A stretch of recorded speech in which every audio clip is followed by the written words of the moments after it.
भाई बहने, इस गांव के नए नए भाई बहनों का त्रिमूर्ति 19वां त्रिमूर्ति शिव जयंती एवं नए सेवा केंद्र खुलने की बहुत बहुत बहुत बहुत बधाई हो, बधाई हो, बधाई हो।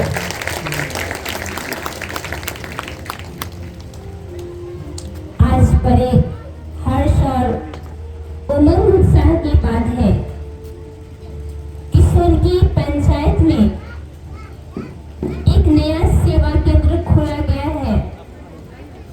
इस 19वीं त्रिमूर्ति शिव जयंती के उपलक्ष्य में जैसा कि हम देख रहे हैं, इस त्रिमूर्ति शिव जयंती महोत्सव को कहा गया है 19वां। कई लोग समझते हैं कि शायद नवासी, कई लोग समझते हैं कि ये प्रजापिता ब्रह्मा कुमारी ईश्वरीय विश्वविद्यालय का वर्षगांठ है 89वां।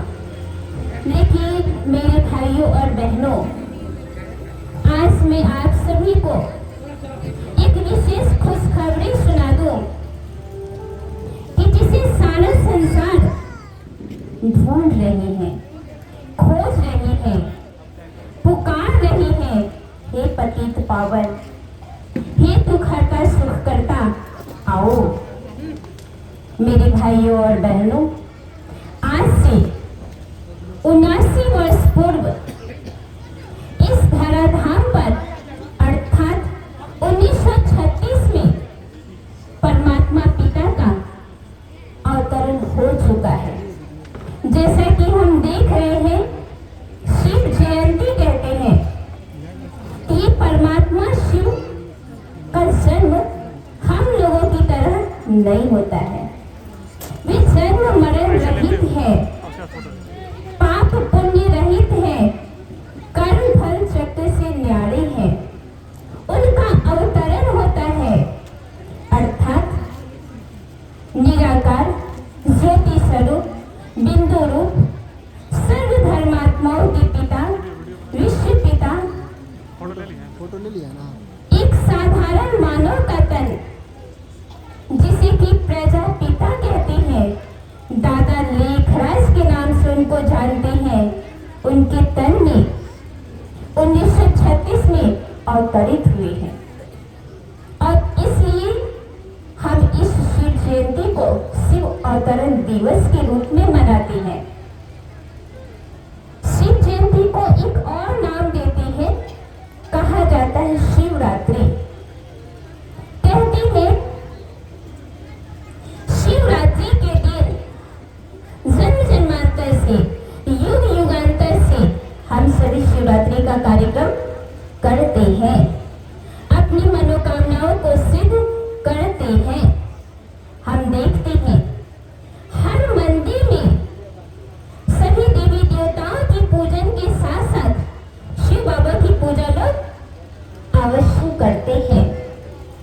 12 ज्योतिर्लिंग मठ परमात्मा शिव का ही यादगार चिन्ह है। तो इसे कहते हैं शिवरात्रि, अर्थात परमात्मा शिव का अवतरण रात्रि में हुआ। हम शिव दिवस नहीं कहते हैं, शिवरात्रि। लेकिन कौन सी रात्रि? ये 12-24 घंटे वाली रात्रि नहीं, ये 12-24 घंटे वाली रात्रि की बात नहीं है। ये है अज्ञान अंधकार रूपी रात्रि। जैसा कि हम देख रहे हैं, भल हम सभी पूजा पाठ अर्चना तीर्थ यात्रा वेद शास्त्र उपनिषद सब कुछ कर रहे हैं, लेकिन फिर भी जीवन अंधकार में है। इसलिए जब हम मंदिरों में जाते हैं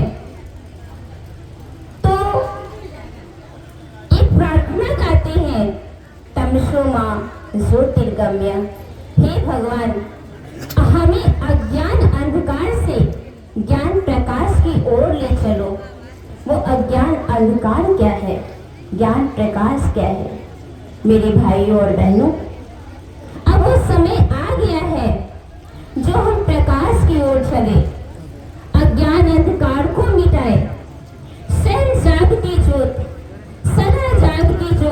महाज्योति परमात्मा आकर हम सभी आत्मा रूपी दीपक को जगा रहे हैं। वो हमें कह रहे हैं, हे आत्माएं, स्वयं को पहचान लो, परमात्मा को पहचान लो, समय को पहचान लो। समय बहुत जल्दी परिवर्तन होने वाला है।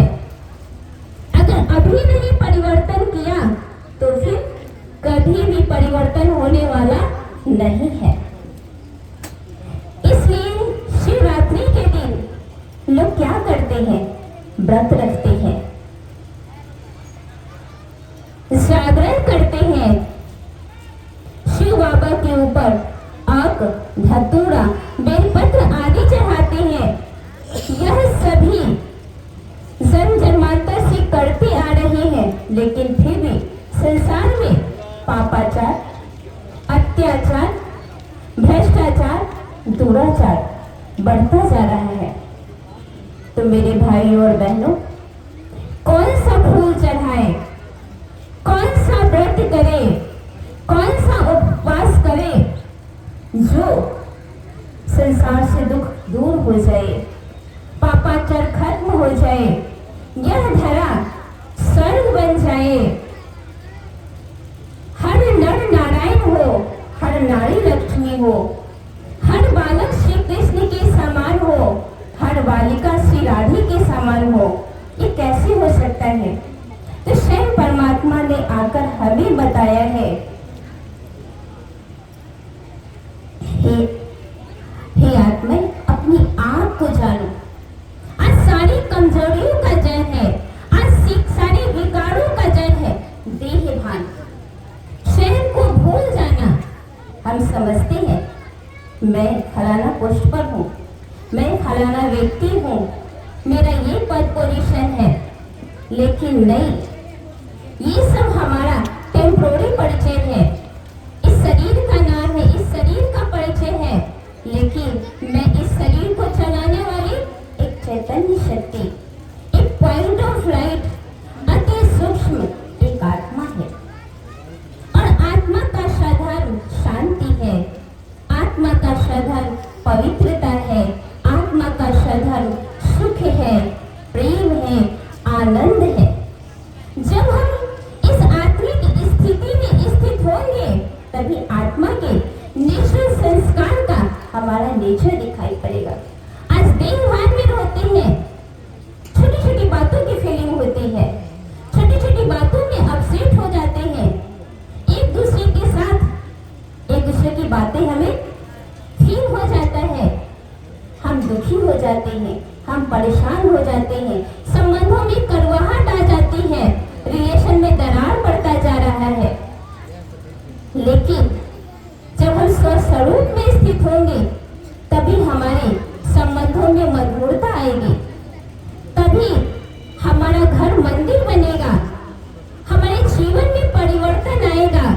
हमारे अंदर आज लोग कहते मानो मानो नहीं है, रियल में आज मानव में मानवता नहीं है। लेकिन मैं आपको बता दूं, ये प्रजापिता ब्रह्मा कुमारी ईश्वरीय विश्वविद्यालय में जो राजीव मेडिटेशन की पढ़ाई होती है, वहाँ मानव को मानव नहीं बल्कि देवता बनने की पढ़ाई होती है। मनुष्य से देवता बनना यह लक्ष्य है, लेकिन कैसे? आज मानव में मानवता नहीं है, आश्चर्यता है, और यह देवता कैसे बना जा सकता है? इसके लिए स्वयं परमात्मा अवतरित होकर हम सभी को अपना परिचय दिए। इसलिए परमात्मा का एक नाम स्वयंभू कहते हैं, अर्थात जो स्वयं इस धरा पर अवतरित होते हैं और आकर उन्होंने अपनी पहचान दिया कि मैं आत्माओं का पिता हूँ। जैसे आत्मा पॉइंट ऑफ लाइट है, आत्मा के पिता भी पॉइंट ऑफ लाइट है। वो अजन्म है, अकर्ता है, अभोक्ता है, अयोनि है, पर काया प्रवेश होकर के आता है। इसलिए गीता में कहा गया है, मूढ़मती मूढ़ो मुझे नहीं पहचानते हैं, मुझे कोटों में कोई, कोई में भी कोई पहचानते हैं, क्योंकि मेरी अपनी काया नहीं है, मैं पर काया प्रवेश होकर के आता हूँ।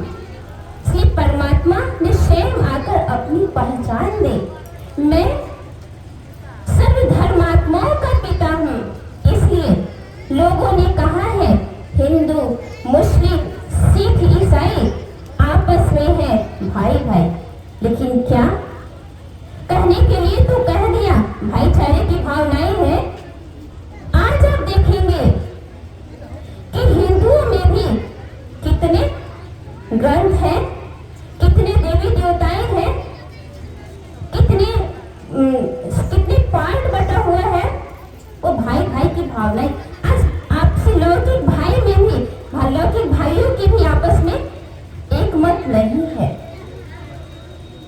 लेकिन यहाँ भाई भाई की वृत्ति तभी हो सकती है जब हम स्वयं को पहचान ले, परमात्मा पिता को पहचान ले, जो परमात्मा प्यार का सागर है, सुख का सागर है, शांति का सागर है, आनंद का सागर है, जो सर्वशक्तिमान है, जो भाग्य विधाता है, जो पतित पावन है, जो कल्याणकारी है, जो आया हुआ है सारे विश्व की आत्माओं का कल्याण करने के लिए। ये वही समय है जो हम परमात्मा को पहचान कर खुद का खुद कल्याण करें, अपने संबंधियों का, अपने समाज का, पड़ोस का, देश का कल्याण करें। फिर व्रत करते हैं, शिवरात्रि के दिन व्रत करते हैं। किस चीज का व्रत? किस चीज का व्रत? अन्न का व्रत, जल का व्रत करते हैं ना। आप जिस दिन शिवरात्रि किए हुए रहेंगे, उस दिन आपको कोई भी व्रत किए हुए रहेंगे, कोई प्यार से लाकर एक गिलास पानी दे देवे या थोड़ी सी मिठाई खा लीजिए। ले सकते हैं? ले सकते हैं? नहीं ले सकते हैं ना? क्यों? व्रत करना माना दृढ़ संकल्प करना, दृढ़ता को धारण करना। यहाँ परमात्मा पिता ने हम सभी को सिखाया है कि चलो अन्न जल का व्रत करते हो, वो भी स्वास्थ्य के लिए अच्छा है, लेकिन इस व्रत के साथ साथ एक और व्रत करो, तभी जीवन में परिवर्तन आ सकता है। एक दिन का व्रत नहीं करो, रोज व्रत करो, कभी व्रत करो।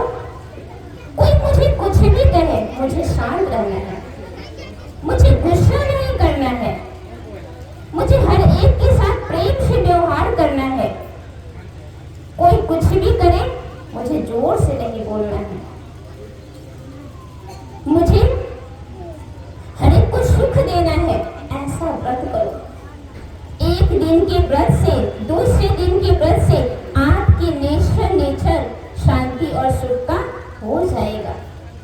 ऐसा व्रत करने से ही यह धरा सर्व बच सकता है।